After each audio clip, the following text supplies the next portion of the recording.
the men saying, this is my boy, because you actually mentored that person. And you expect loyalty from that person. Have we done that? People could refer to tomorrow. So that even while we are now resting, would only be imputing from the back. Then the tool of lobbying.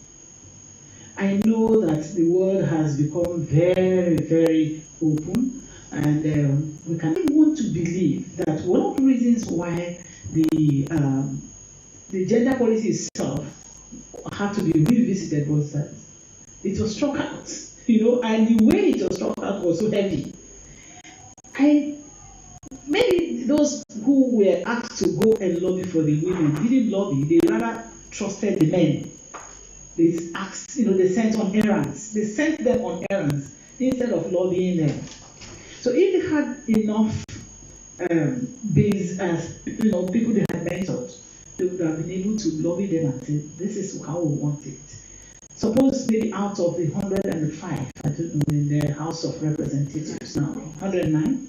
109 for Senate.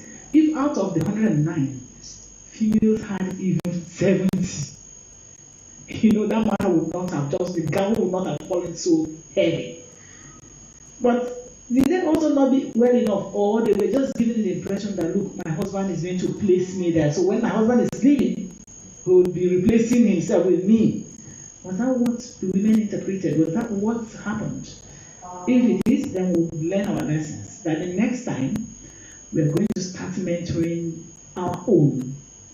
Sometimes I feel that women always plead additional ground when they're in places. You're placed as a woman.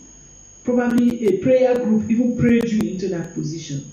When you get there, you go and bring a man. What is your business with a man? Your business there is to replace yourself with a woman. So that is it. Even the women don't build, they don't build themselves solidly to be able to come back. They think that when they finish, they just go and relax. So you go and relax, the place remains open, and there are men, 1,001 men who are ready to put their voice there, and they replace you.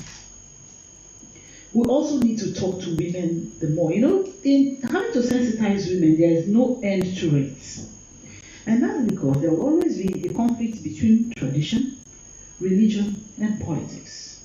Now, when it is favorable, tradition will merge with religion and abandon politics. When it is favorable for them. So tradition and religion will come together and tell that it's not religious, it's not traditional.